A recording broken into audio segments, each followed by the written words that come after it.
Nested loop in Dart. Nested loop. A nested loop in Dart involve placing one loop inside another. Nested loop के अंदर basically क्या होता है कि आपने एक लूप लिखा है और आपने उसके अंदर सेकंड लूप डाला है। इसको हम नेस्टेड लूप बोलते हैं। दिस टेक्निक मोस्टली यूज होती है मल्टी डिमेंशनल डाटा के लिए होती है और रिपीटिंग एक्शन परफॉर्म करने के लिए होती है हेरिकल मैनर के अंदर। और एक लूप को दूसरे लूप के अंदर लिखना है, इसको हम नेस्टेड बोलते हैं। एग्जाम्पल, आप इमेजिन करें कि आप imagine you have a school. आपके पास एक स्कूल है विथ 3 क्लासेस, जिसके अंदर 3 क्लास हैं and each class have 5 student, और हर क्लास के अंदर 5 स्टूडेंट है। अब आपको क्या करना है, now you want to visit every student. अब आपको हर क्लास में जाके हर स्टूडेंट को विजिट करना है। In every class you have to take attendance. जो आउटर लूप होगा वो रिप्रेजेंट करेगा क्लासेस के आइट्रेशन को, जो आउटर फॉर लूप होगा, और जो इनर लूप होगा वो रिप्रेजेंट करेगा ईच क्लास की स्टूडेंट्स की आइट्रेशन को। सिंपल है, 2 लूप होंगे जो एक क्लास को रिप्रेजेंट करेगा और एक स्टूडेंट्स को। एग्जाम्पल, अब ये इसका एक बेस सा सिंटैक्स है। सबसे पहले जो फॉर लूप है वो पहला जो फॉर लूप है वो रो के लिए इस्तेमाल होता है, ये शेप्स के लिए मैंने लिखा है। और जो सेकंड जो लूप है वो कॉलम्स के लिए इस्तेमाल होता है। ये जब आप शेप वाली एग्जाम्पल में आपको समझाऊंगा तब आपको ज़्यादा अच्छे से समझ भी लग जाएगी। ये एक तरीका मैंने बताया कि आप इस तरह करके किसी भी नेस्टेड लूप को लिख सकते हैं। ये उसका बेस सिंटैक्स है, इस तरह ही इसे यूज़ किया जाएगा। जो ऊपर वाला लूप है वो रो के लिए और नीचे वाला कॉलम के लिए। इसकी एक एग्जांपल ये भी है कि अब मुझे यहाँ पे प्रिंट करवाना है, एक टेबल प्रिंट करवा रहा हूँ मैं यहाँ पे। इसके अंदर मैं 1 का टेबल प्रिंट करवा रहा हूँ। तो इसको प्रिंट करवाने के लिए सबसे पहले मैंने एक आउटर लूप लिया, उसके अंदर i को इक्वल टू 1 किया और देन सेकंड लूप लिया और फिर उसको प्रिंट करवा दिया। बहुत सिंपल है, कुछ कॉम्प्लेक्स नहीं है, सिंपल सी बिल्कुल चीज़ें हैं। इस तरह करके आप किसी भी लूप को, नेस्टेड लूप को लिख सकते हैं और उसका जो बेस सिंटैक्स है वो कुछ ऐसा होता है। प्रोग्रामिंग ग्राउंड की तरफ चलते हैं ताकि मैं आपको और डिटेल में समझा सकूं। आज जिस प्रोग्राम के बारे में मैं आपको बताऊंगा वो नेस्टेड लूप है, और नेस्टेड लूप को यूज़ करते हुए आप डिफरेंट प्रोग्राम्स कैसे बना सकते हैं और इनका क्या यूज़ है डिफरेंट प्रोग्राम्स के अंदर वो बताऊंगा। बहुत ज़्यादा सिंपल है, कुछ मुश्किल नहीं है, ठीक है, और टेंशन लेने की ज़रूरत नहीं है। उसके बाद अगर आपको लूप्स के बारे में नहीं पता है तो आप मेरी पिछली वीडियोस में जाके ज़रूर देखें। मैंने एक लूप को डिटेल में बताया है और उनको डिटेल में डिस्क्राइब किया है, तो आप अगर उनको देखेंगे तो आपको लूप्स क्लियर हो जाएंगे। सबसे पहले मैं यहाँ पे जो प्रोग्राम लिखूँगा, मैं एक टेबल को प्रिंट करवाऊँगा नेस्टेड लूप को यूज़ करते हुए, ठीक है। तो सबसे पहले मैं यहाँ पे लिखूँगा 4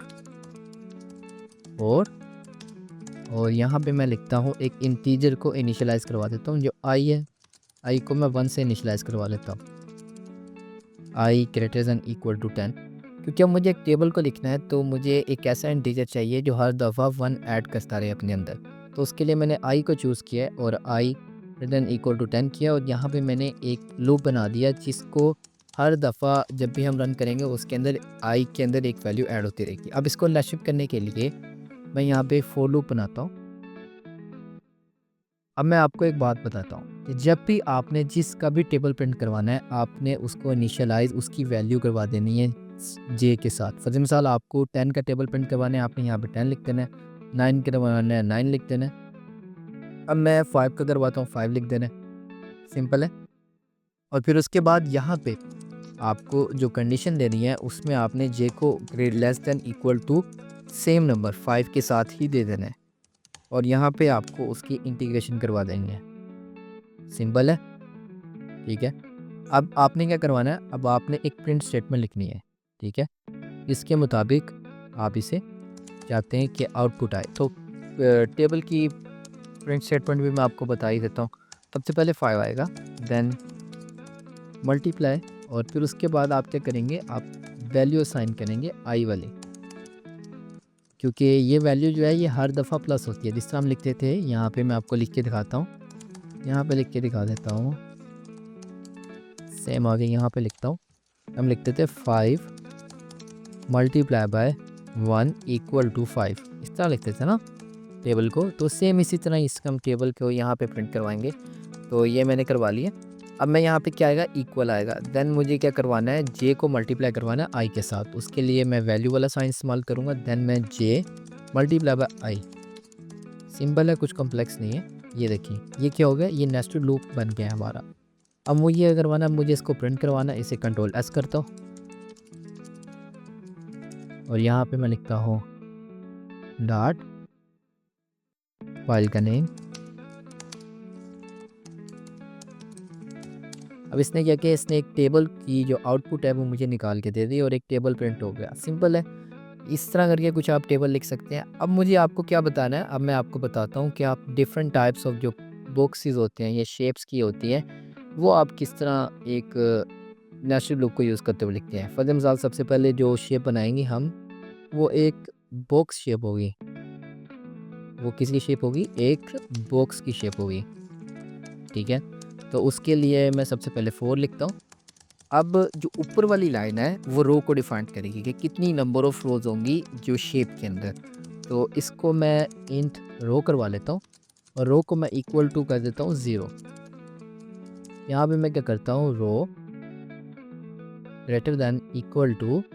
अब यहाँ पे क्या आएगा, यहाँ पे मैं ऐसा करता हूँ, इसको जो इनिशलाइज करवाने का एक और तरीका भी है। यहाँ पे मैं 5 भी लिख सकता हूँ जो आपको पहले से पता है, और एक और तरीका ये है कि मैं यहाँ पे ऊपर एक इंटीजर बना देता हूँ n के नाम से, जिसे मैं इक्वल टू 5 करवा देता हूँ। इससे क्या होगा कि जो एक इंटीजर बना दिया मैंने यहाँ पे, मैं यहाँ पे कंडीशन डाल सकता हूँ कि row is less than n। इसका मतलब ये है कि रो इज़ लेस दैन 5, मगर ये एक वो अलग तरीका है इन कंडीशन बनाने का। तो यहाँ पे मैंने क्या किया, सेम वो करवा दिए इंटीग्रेशन। अब मैं यहाँ पे क्या करता हूँ, अब मुझे क्या करना है कि ये यहाँ पे मैं लिख देता हूँ कि ये वाली जो लाइन है ये रो को डिफाइन करेगी और जो नेक्स्ट लाइन है वो कॉलम को डिफाइन करेगी। अब मैं यहाँ पे कॉलम के लिए एक लूप बना लेता हूँ। सेम मैं यहाँ पे कॉलम के नाम से एक वेरिएबल ले लेता हूँ और अब मैं यहाँ पे लिखता हूँ कॉलम। अब सेम जितनी भी नंबर ऑफ़ रोज़ एक टेबल के अंदर, नंबर ऑफ़ रोज़ और जो नंबर ऑफ़ कॉलम्स होती हैं वो क्या होती हैं, इक्वल होती हैं। तो सेम कंडीशन दोबारा क्या रहेगी, सेम रहेगी, क्योंकि कुछ चेंज करना ही नहीं है हमें। तो यहाँ पे मैं करता हूँ कॉलम प्लस प्लस, और अब मुझे क्या करवाना है, अब मुझे आउटपुट लेनी है। तो इसके लिए आप सिंपली जो जिस तरह हम पहले करते थे आप वो नहीं कर सकते। मतलब अगर आपने एक शेप बनानी है ना डार्ट के अंदर, तो आप प्रिंट स्टेटमेंट के साथ नहीं बना सकते। उसके लिए आपको एक और चीज़ डालनी पड़ती है आउटपुट के लिए, std out। यहाँ पे आप ये लिखिए और अब आपको लिखना है राइट। अब इसके अंदर आप लिख सकते हैं जो भी आपने लिखना है। फर्ज़ मिसाल अब मैं यहाँ पे बॉक्स मैं सोच रहा हूँ स्टार इसके साथ बनाता हूँ, जो एट द रेट है इसके साथ वो बॉक्स को बनाएगा, ठीक है। आप यहाँ पे कुछ भी लिख सकते हैं। मोस्टली लोग जो है वो स्टार को यूज़ करते हैं, मैं स्टार को यूज़ नहीं कर रहा क्योंकि हर कोई करता है। मैं डॉलर साइन को यूज़ कर लेते हैं, चलें। क्या डॉलर साइन एरर देगा क्योंकि वो वैल्यू ऑफ होती है, उसका यूज़ होता है इसके अंदर। और अगर मैं खाली ये लिख दूंगा ना, तो ये इस तरह करवाएगा कि ये जितने भी चीज़ें हैं सारी एक ही लाइन में आउटपुट दे देगा। उसको डिफरेंट लाइन से करने के लिए बल्कि मैं आपको रन करके दिखाता हूँ। कंट्रोल एस करते हैं, न्यू टर्मिनल, यहाँ पे मैं लिखता हूँ डॉट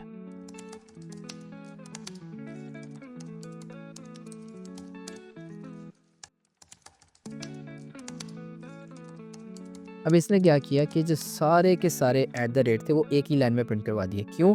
कि इसको नहीं पता कि है कि लूप को जो है नेक्स्ट लाइन में प्रिंट करवाना है। ये जो लूप है इसको सारे के सारे को इसने एक ही लाइन में प्रिंट करवा दिया। अब इसको नेक्स्ट लाइन में करवाने के लिए हमें ये चाहिए कि जब ये एक दफ़ा रन हो, देन ये क्या है, एक दफ़ा स्टॉप हो, फिर दोबारा नेक्स्ट लाइन में जाए। उसको स्टॉप कराने के लिए हम यहाँ पे प्रिंट स्टेटमेंट लिख देते हैं। सिंपल है, जिस तरह हम पहले लिखा करते होते थे। यहाँ पे बस प्रिंट स्टेटमेंट है, खाली प्रिंट स्टेटमेंट लिख देनी है और कुछ नहीं करना। अब मैं यहाँ पे दोबारा आपको आउटपुट, इसको पहले कंट्रोल एस कर लेते हैं ताकि एरर ना आए। वीडियो 9 डॉट डॉट, इसने क्या किया, अब यहाँ पे एक बॉक्स आपको प्रिंट करके दे दिया। अब जो ये प्रिंट स्टेटमेंट है इसने क्या किया है, इसने हर दफ़ा जब भी ये लूप रन होगा उसे नेक्स्ट स्टेटमेंट में शिफ्ट कर दिया, मतलब कि ये लूप एक दफ़ा रन हुआ, देन ये नेक्स्ट लाइन में शिफ्ट हो गया, देन ये नेक्स्ट लाइन में शिफ्ट हो गया। इसी तरह ही जब इसकी जो 5 इटरेशन थी कंप्लीट होगी, देन ये प्रोग्राम रन होना बंद हो गया। सिंपल है, कुछ कॉम्प्लेक्स नहीं था इसके अंदर। अब ये तो ऐसा है ना कि ये इट डज़न्ट, ऑल्दो मैंने एक बॉक्स बनाया था but it doesn't look like a box, तो कोई मसला नहीं है। इसे हम चलिए रेक्टेंगल लग रहा है तो इसे हम रेक्टेंगल बना लेते हैं। इसे रेक्टेंगल बना दिया है, कोई मसला नहीं है, ठीक है।